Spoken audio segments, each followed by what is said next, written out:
Okay, here we want to look at three linear equations. All right, so first we're going to look at this one that says 6x minus 3 is equal to 2x plus 9. And remember, on these problems, we always want to isolate x. We just want to get x by itself. You may have to add, you may have to subtract, you may have to multiply, you may have to divide, but we just want to get x by itself on one side of the equation so that we could see what x is equal to make this equation true. So now, y'all, we have 6x minus 3. So I want to get my 2x on both sides. So I'm going to say 6x minus 2x. And that negative 3, I'm going to move it to the right. I'm going to move it to the right side of the equation. Or some people would like to say add 3 to both sides. All right. So now I have 6x minus 2x is equal to 3 plus 9. 6x minus 2x gives us 4x. 3 plus 9 is equal to 12. We're still in the process of getting x by itself. So what we need to do now is divide both sides by x. By 4, I'm sorry, to get x by itself. So we're going to say 4x divided by 4 and 12 divided by 4. So when we solve this problem, we have x is equal to 3. Just for a quick check to see if this problem is correct, 6 times 3 is 18, and 18 minus 3 is 15. 2 times 3 is 6. 6 plus 9 is 15. And as we know, 15 would be equal to 15. So that's how we check. So now, we want to look at this next problem.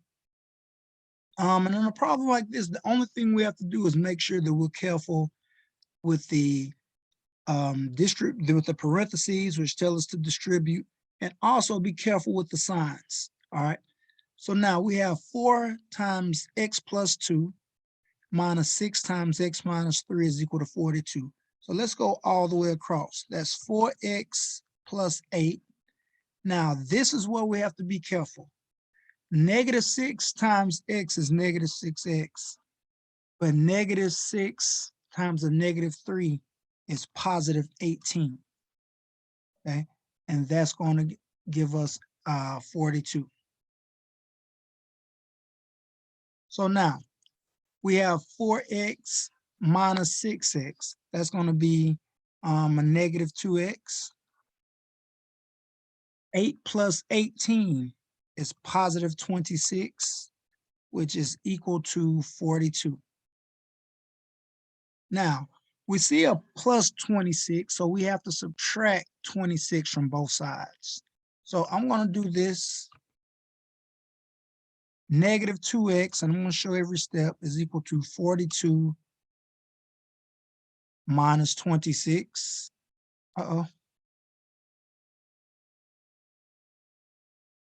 So negative 2x is equal to 16. All right. Once again, we have to get x by itself. So what we're going to do, we're going to divide both sides of this equation by negative 2. So here we have x is equal to negative 8. All right. And we can easily go back up here and check our answer just to make sure that it's right. And you could do that fairly easily. All right. So now we want to look at this last equation. Now here we see something slightly different. All right, we see fractions. A lot of people don't like working with fractions, or they shy away from fractions. We want to attack the fraction. Now, the first thing we need to notice that we have a denominator of 2 and also a denominator of 3. So what do we need to do here? We need to find the least common denominator. All right, because right now you used to hear people say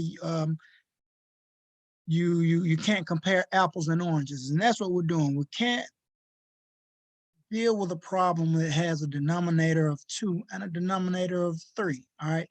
But when we find the least common denominator, that puts everything together and allows us to work it.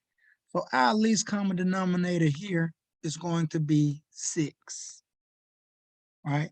Now, do you have other common denominators? Yes. 12 is a common denominator. 18 is a common denominator. 24 is a common denominator. But we want to use the least common denominator because it makes it easier down the road.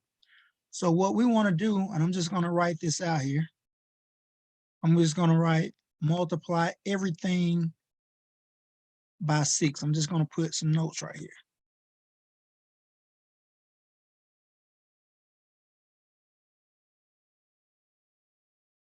Multiply by the least common denominator, 6. And now we want to get right back to the problem. All right, so we want to multiply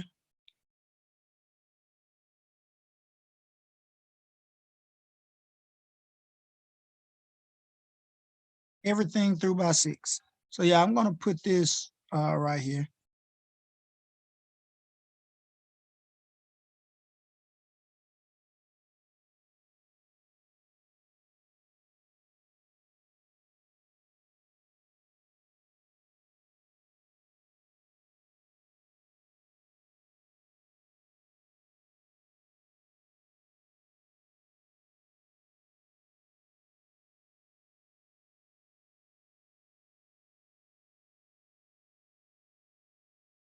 Now, if you look at this problem, I multiplied everything in this entire problem by 6. All right, so now let's go through. 6 times 1/2 x. What's 1/2 of 6? That's going to give us 3x.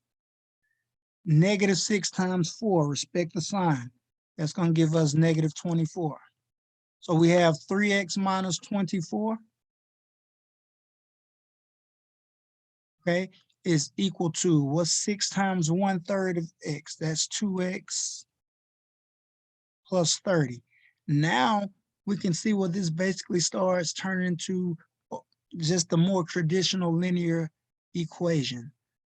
So one thing we're gonna have to do, and let me point this out. Y'all, some teachers teach it like this.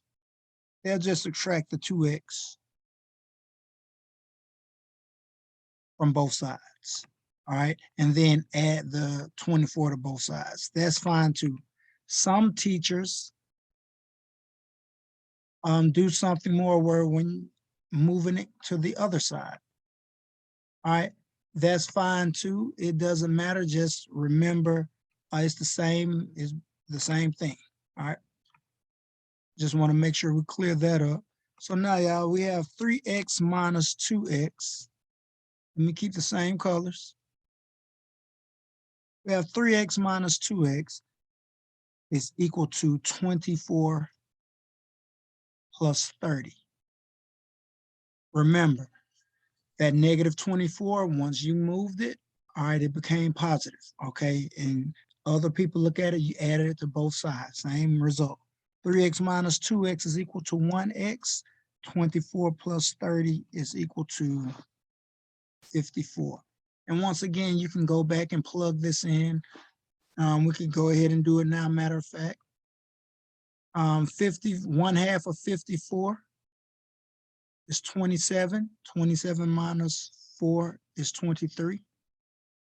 1/3 times 54 is 18. 18 plus 5 will give you 23. So we do get 23 on both sides, so we know that it's true. So those are just 3 types of linear equations that we do. And just remember the rules, and ultimately you want to isolate x, get x by itself, whether you have to add, subtract, multiply, and divide. You want to get x by itself. That's our goal.